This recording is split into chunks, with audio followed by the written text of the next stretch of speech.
Boa noite, graça e paz do nosso Deus. Que bom que estamos reunidos hoje aqui, a fim de cultuarmos ao Senhor, de olharmos para as Escrituras, a fim de aprendermos do Evangelho. Abra comigo sua Bíblia no Evangelho de Mateus. Nós viemos desde fevereiro do ano passado fazendo uma série de exposições na carta de Paulo aos Efésios, mas hoje, devido a esse momento de grande alegria, esse momento glorioso da igreja, onde pela manhã batizamos pessoas, agora à noite também receberemos novos membros na nossa igreja. Eu quero falar a respeito de algo que é fundamental e vital à igreja, que é o fato de que a igreja existe para fazer discípulos, e essa é uma verdade que como igreja não podemos nos esquecer.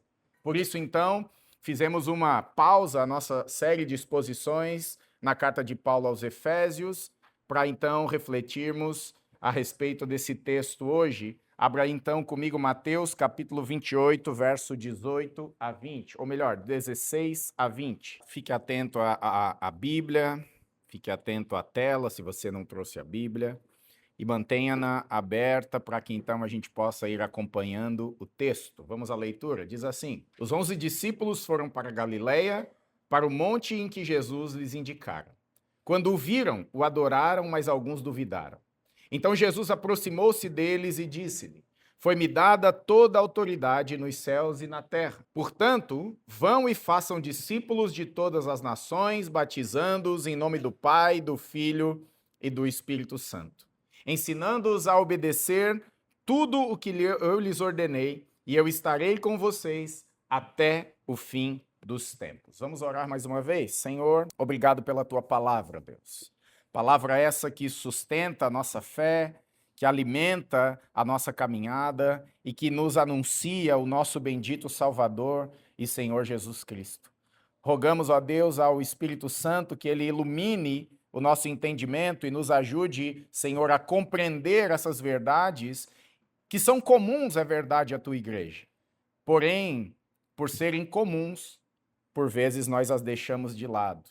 Então que nessa noite, Senhor, tu nos ilumine a fim de que possamos relembrar da essência da nossa fé e do motivo pelo qual nós plantamos igrejas, nós inserimos a igreja quando o Senhor vai acrescentando novos membros, novos discípulos, que nós possamos hoje ser relembrados, desafiados a sermos uma igreja que faz discípulos para a glória do Senhor e para o avanço do teu reino. Oramos assim, em nome de Jesus. Amém. Bom, estamos aí diante de um texto, as últimas palavras de Jesus aos seus discípulos, convocando a igreja a partir dos discípulos, ou seja, uma ordem imediata, aqueles primeiros discípulos que se estende a toda a igreja em todas as eras.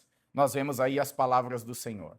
Como disse, hoje pela manhã nós realizamos o batismo de 9 pessoas. E nos alegramos muito porque pessoas têm confessado Jesus Cristo como Senhor, pessoas têm se unido à igreja local a fim de que nós possamos avançar nessa missão que o Senhor nos dá de pregar o Evangelho. Além disso, hoje à noite, junto com estes, receberemos mais outros irmãos, a membresia da nossa comunidade.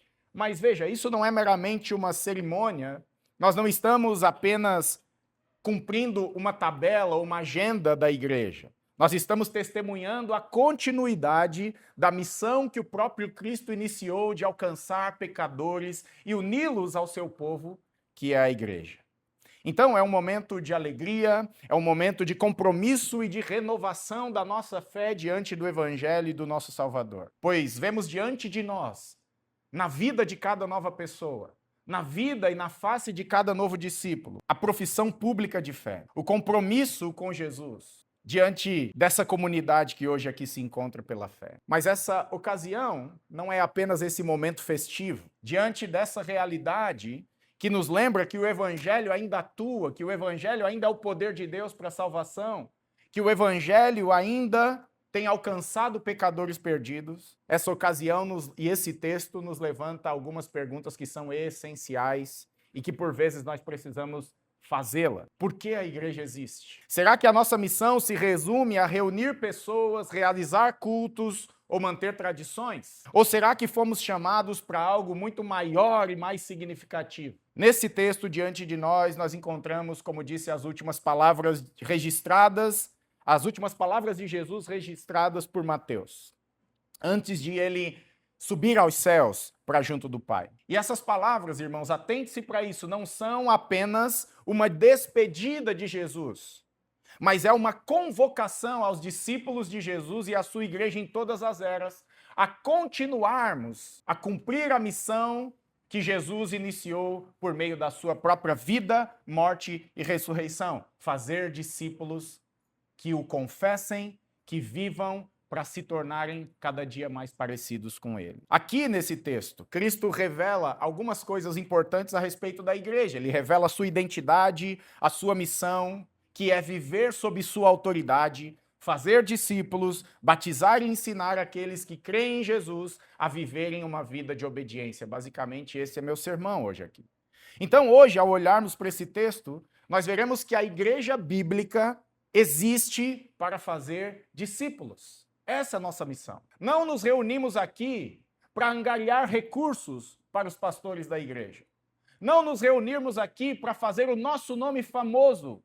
Nós nos reunimos aqui para que Jesus seja conhecido, anunciado, crido e espalhado aos quatro cantos da terra como Senhor e Salvador. E a primeira coisa que nós observamos nesse texto é que a igreja existe sob a autoridade suprema de Cristo. Olha aí o verso 18. Jesus aproximou-se deles e disse: "Foi-me dado toda a autoridade nos céus e na terra." Então, antes de Jesus dar a ordem aos discípulos, ele estabelece o fundamento absoluto sobre o qual os discípulos cumpririam a sua missão. Ele estabelece o fundamento sobre o qual a missão da igreja seria construída, sobre a autoridade soberana do Senhor. A igreja, irmãos, não começa com um bom planejamento, ainda que isso seja importante. Com estratégias de marketing, ainda que nesse universo da internet é importante usarmos as plataformas para comunicarmos a Jesus. Mas veja, essas coisas são importantes, mas não são fundamentais. A igreja começa com o Cristo ressurreto sendo exaltado na vida daqueles que professam a Jesus. Essa verdade é crucial porque esse Senhor que agora tem autoridade e é soberano, ele define que a igreja não existe para si mesma. Ela nem opera segundo as suas próprias ideias ou preferências. E aqui, de início, cai por terra todo o ministério focado na figura dos pastores. Todo o ministério focado na figura de personalidades. Porque o que Jesus está estabelecendo é que a identidade, a missão e a existência da igreja se completam quando elas são subordinadas à missão, ao senhorio de Cristo. Jesus não afirma possuir uma influência espiritual territorial ou uma autoridade moral. Ele reivindica, quando diz que ele tem autoridade sobre céus e terra, ele reivindica o governo cósmico. E não só isso, ele reivindica o governo do coração daqueles que professam fé nele. Agora, que tipo de governo tem Jesus Cristo? Será que o governo de Jesus se limita à igreja? Será que o governo de Jesus se limita ao culto dominical, onde nós abrimos o culto em seu nome, aonde nós lemos Mateus 18, Mateus 18, 20, que diz: "Onde houver 2 ou 3 reunidos em seu nome, ali ele está"? Será que é isso que a Escritura está dizendo quando Cristo diz que tem toda a autoridade? O texto nos exemplifica que o seu governo é evocado a partir do domínio que ele tem sobre céus e terra. Ou seja, o texto quer nos deixar claro que não há nada que fuja do controle absoluto, soberano e amoroso de Cristo Jesus. Jesus é o Senhor cósmico. Sua autoridade não é regional, não é cultural, não é religiosa. É uma autoridade total de quem governa absoluto, sem oponentes e sem rivais. Ele é o Senhor da história. É por isso que o teólogo Abraham Kuyper disse: "Não há um único centímetro quadrado em todos os domínios da existência humana sobre qual o Cristo, que é Senhor soberano de tudo, não clame: é meu." Essa igreja é do Senhor. Esse mundo é do Senhor, ainda que quando nós olhamos parece que são os governantes que o dominam. Parece que são as ideologias que o dominam. Mas nós que seguimos a Cristo e o conhecemos, sabemos que Ele é Senhor de tudo.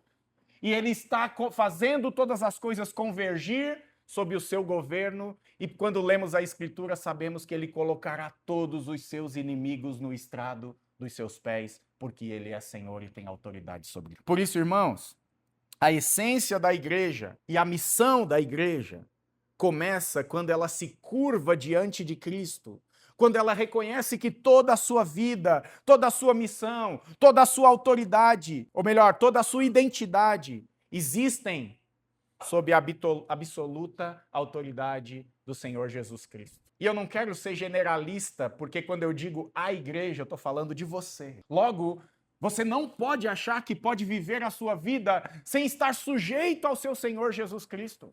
Veja, Jesus não está nos chamando para que ele seja apenas nosso Salvador. Ele está nos chamando para ser Senhor da nossa vida. Por isso, não podemos viver como queremos. Não podemos viver como achamos que devemos. Mas se seguimos a Cristo e o confessamos, devemos viver a partir da sua regra, que é as Escrituras. Uma igreja que vive sob a autoridade de Cristo, ela não molda a sua mensagem à cultura, mas ela permanece fiel à Escritura. Um discípulo que segue a Jesus, ele não escolhe textos específicos menos difíceis de viver.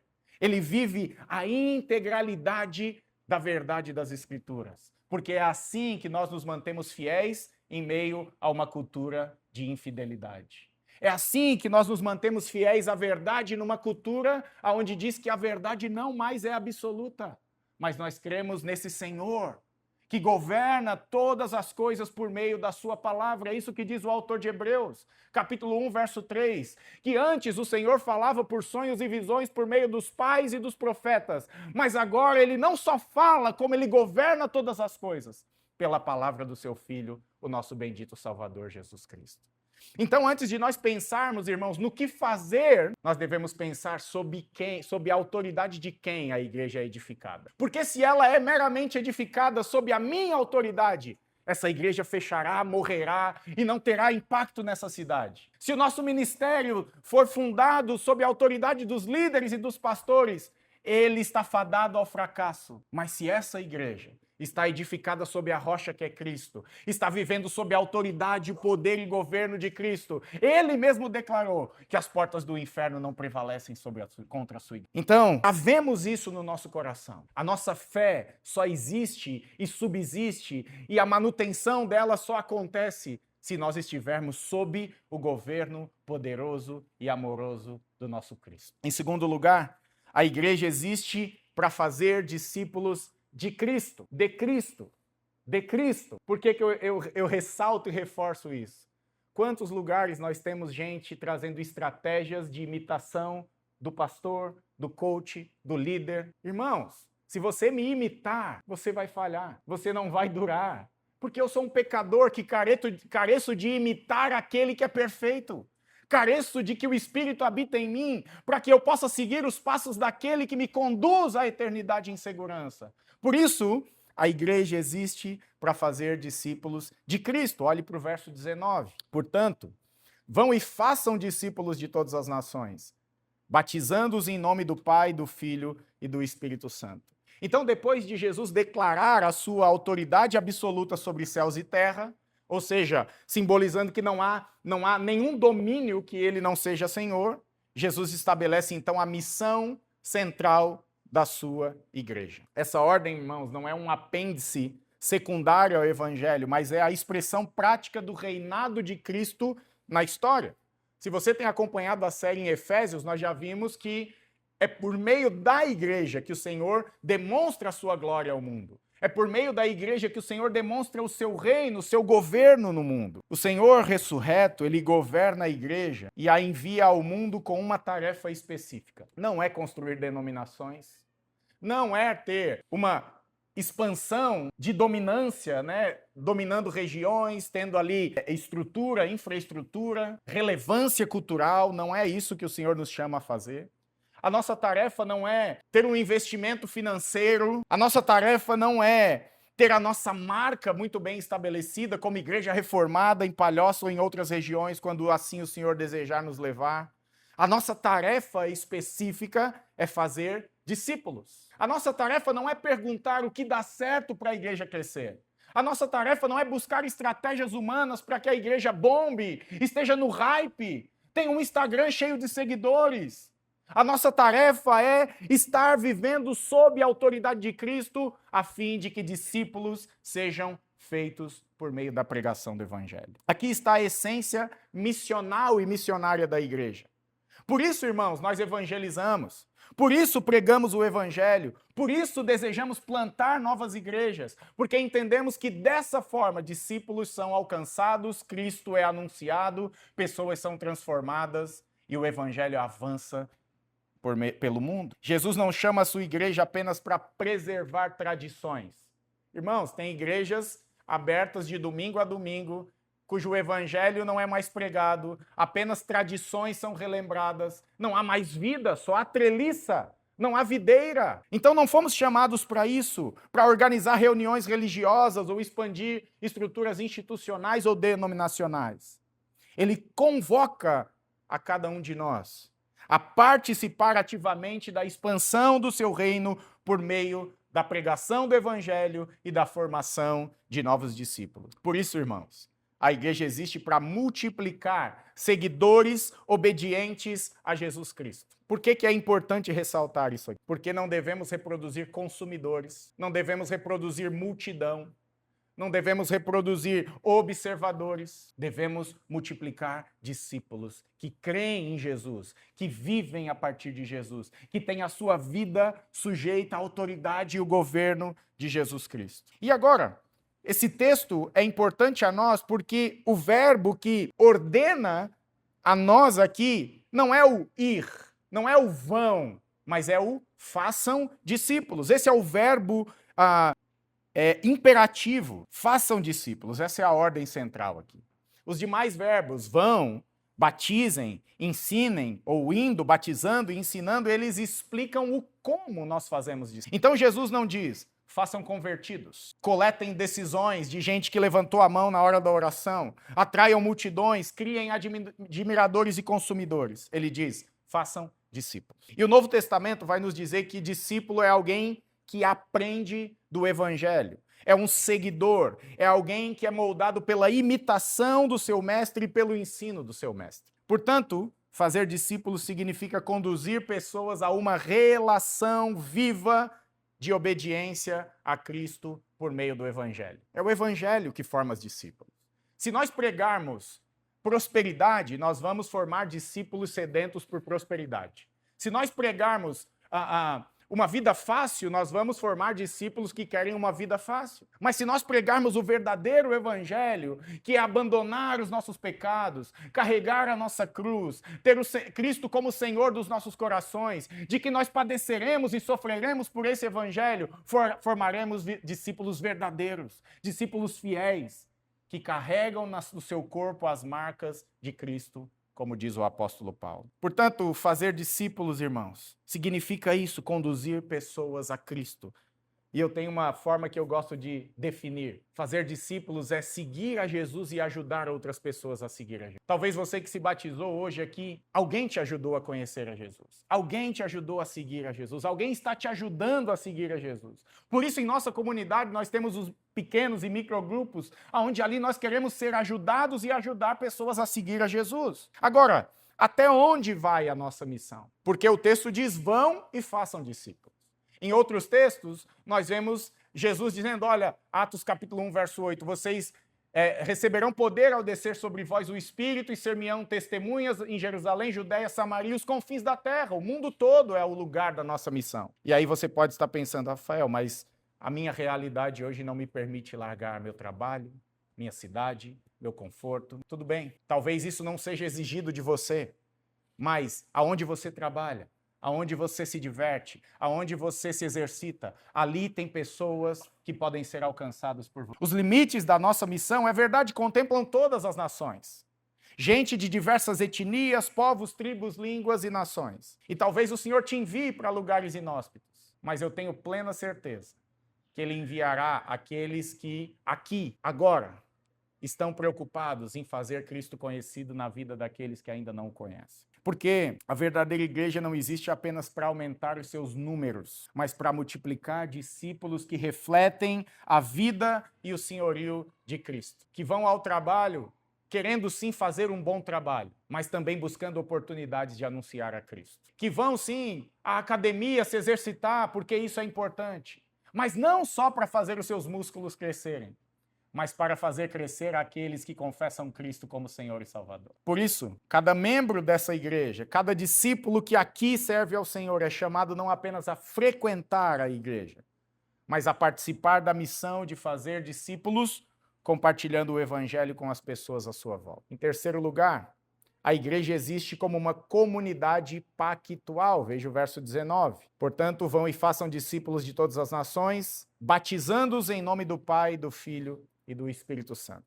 Então, ao estabelecer a missão da igreja de fazer discípulos, Jesus ordena que esses discípulos que creem no evangelho sejam batizados e inseridos à comunidade. E aqui há algo importante, porque hoje há uma cultura muito comum de pessoas que dizem amar a Jesus e odeiam a sua igreja. Dizem que tem uma fé privada. Não, é importante, eu leio a Bíblia, fico em casa, né? Esse negócio de ir no domingo dá tanto trabalho, ver gente, falar com pessoas. Mas quando Jesus diz que aqueles que professam a fé nele devem obedecê-lo sendo batizado, isso nos ensina que a fé cristã não é meramente individual, privada ou desconectada da vida comunitária. O discípulo bíblico, ele inclui, o discipulado bíblico inclui incorporar-se a uma comunidade pactual. Ou seja, Jesus nos chama não para o isolamento, mas ele nos chama a fim de que sejamos inseridos e reunidos na comunidade local, que é uma comunidade visível, que é uma comunidade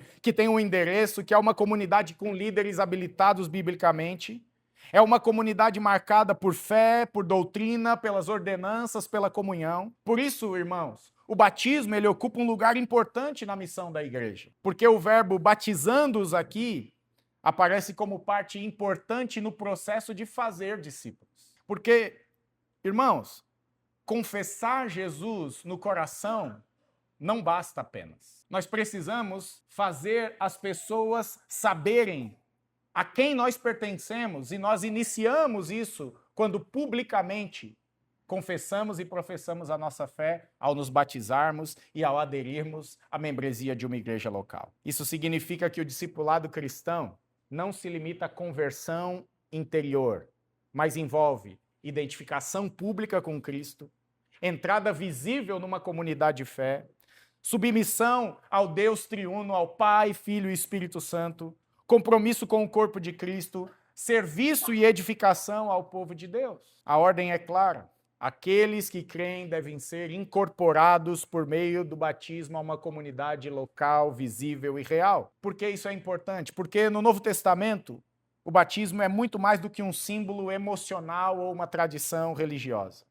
Ele é um sinal e um selo da realidade espiritual da nossa união com Cristo e com o seu povo. E ele representa publicamente aquilo que Deus está realizando espiritualmente e internamente no coração dos seus discípulos. Por isso, irmãos, a igreja existe como uma comunidade pactual, ou seja, aonde nós aqui temos um pacto de membresia, aonde nós professamos e confessamos e afirmamos que queremos viver em comunidade, que queremos viver o evangelho, que queremos ter uma vida de santidade, que queremos sustentar essa comunidade, que queremos ajudar uns aos outros a seguir a Jesus. Por isso é uma comunidade pactual, onde discípulos são incorporados a fim de ajudarem uns aos outros a crescer, todos em Cristo Jesus. Em quarto lugar, a igreja existe para ensinar obediência integral. E aqui, talvez ainda está light para nós. Mas agora aqui, nessa parte, onde Jesus diz que o discipulado é preconizado pelo fato de ensinarmos as pessoas a obedecer tudo o que o Senhor ordenou aqui, o negócio começa a ficar, o caminho a ficar mais estreito e a afunilar. Porque aqui nós vemos que não tem como dizer que segue a Cristo sem conhecer o Cristo da Bíblia. Não tem como dizer que você está vivendo, como se diz por aí, no centro da vontade de Deus, sem saber qual é a sua vontade. É por isso que nós insistimos aqui, leia a Bíblia. Tenha uma Bíblia, conheça as Escrituras. Sabe por que isso é importante? Porque se você conhecer a Escritura, você pode viver a sua vida sob a autoridade bondosa de Jesus Cristo. Mas se você não a conhecer, você pode submeter a sua vida sob a autoridade de pastores nefastos, que vão destruir a tua vida, que vão moer a tua vida. Por isso, conheça as Escrituras. Porque o Paulo diz a Timóteo que esse texto nos tornará sábios para a salvação. É esse texto que nos apresentará Cristo como o único mediador entre Deus e os homens. É esse texto que diz que o único que pode perdoar os nossos pecados não são as nossas obras, não são os nossos méritos, mas apenas Jesus Cristo, Senhor. Por isso, Jesus convoca a igreja e deixa claro que a sua missão não termina quando alguém ouve o evangelho, professa a fé e desce as águas do batismo. Não é apenas chamarmos pessoas à conversão, mas é chamarmos pessoas para seguir a Cristo por meio de uma formação contínua da nossa espiritualidade. O alvo de Cristo não é produzir meros simpatizantes religiosos, mas discípulos que querem amadurecer, que são moldados pela verdade e transformados em obediência. E aqui nós encontramos talvez um dos aspectos mais negligenciados da missão da igreja contemporânea. Porque a igreja tem existido para gerar cultos cheios de dopamina, que fazem você sair anestesiado, faz você sair sem refletir sobre os pecados que comete, faz você sair dali achando que Deus é um ursinho puff, que não é vingativo, que não se ira contra o pecado. Mas não é isso que o Senhor espera.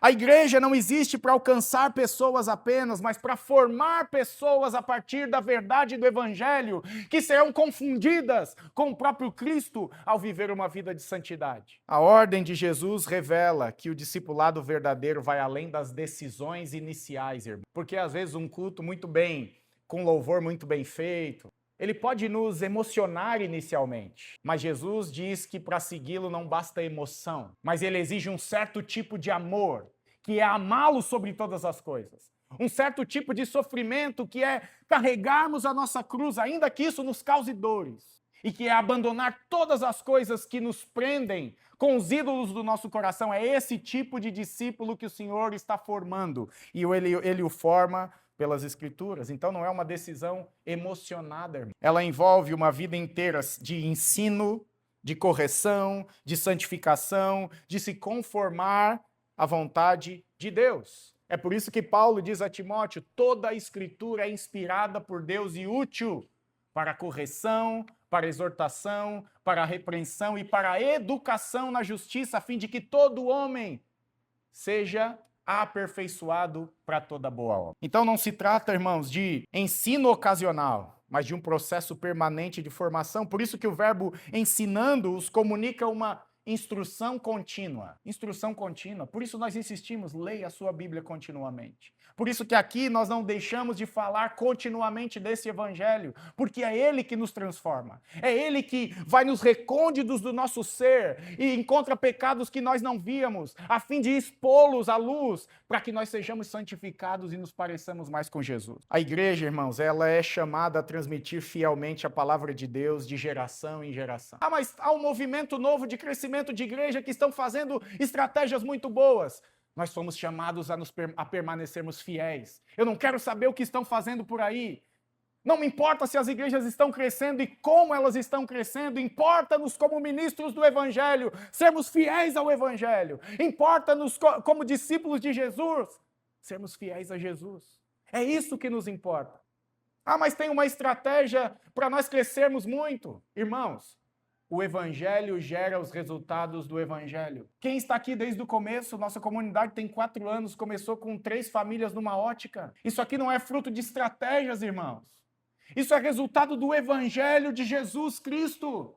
É Ele que transforma piores pecadores em gente que está sendo santificada e transformado à semelhança de Jesus. Por isso devemos obedecer. Por isso devemos buscar a Escritura, porque ela nos ensina a obedecer integralmente. A igreja é chamada a transmitir a palavra fielmente. Por isso que o texto diz, não só ensine-os, mas ensine-os a obedecer. Irmãos, isso é importante porque você será julgado a partir do tanto de informação bíblica que você tem. Porque no fim o Senhor vai perguntar: de tudo que tu aprendeu, o quanto você obedeceu. Veja, o texto não está nos dizendo para nós adquirirmos informações espirituais, o texto está nos dizendo para nós obedecermos, observarmos, vivermos a partir dessa regra, irmãos. A palavra obedecer carrega esse sentido de observar cuidadosamente, obedecer fielmente, preservar e praticar a verdade. E aqui isso muda tudo. Muda a maneira como fazemos culto, muda a maneira como nos encontramos na comunhão, muda a maneira como nos relacionamos para o discipulado. O evangelho precisa estar no centro. Sem evangelho não há ensino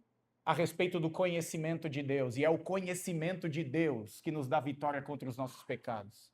É o conhecimento de Deus que faz a nossa alma explodir em satisfação e maravilhamento quando olhamos para a face do Filho de Deus, o nosso bendito Salvador. Cristo não ordena apenas ensine as minhas doutrinas, ele diz ensine a obedecer as minhas doutrinas e viver por meio delas. A verdadeira igreja, irmãos, não é medida pela quantidade de pessoas, mas pela maturidade daqueles que dizem seguir a Cristo. Por isso nós devemos avaliar a nossa vida o tempo todo. Bom, eu saí de 2025 para 2026. O quanto eu conheci mais a Cristo e o quanto isso fez abandonar velhas práticas e velhos pecados. O quanto mais eu vou me santificar esse ano.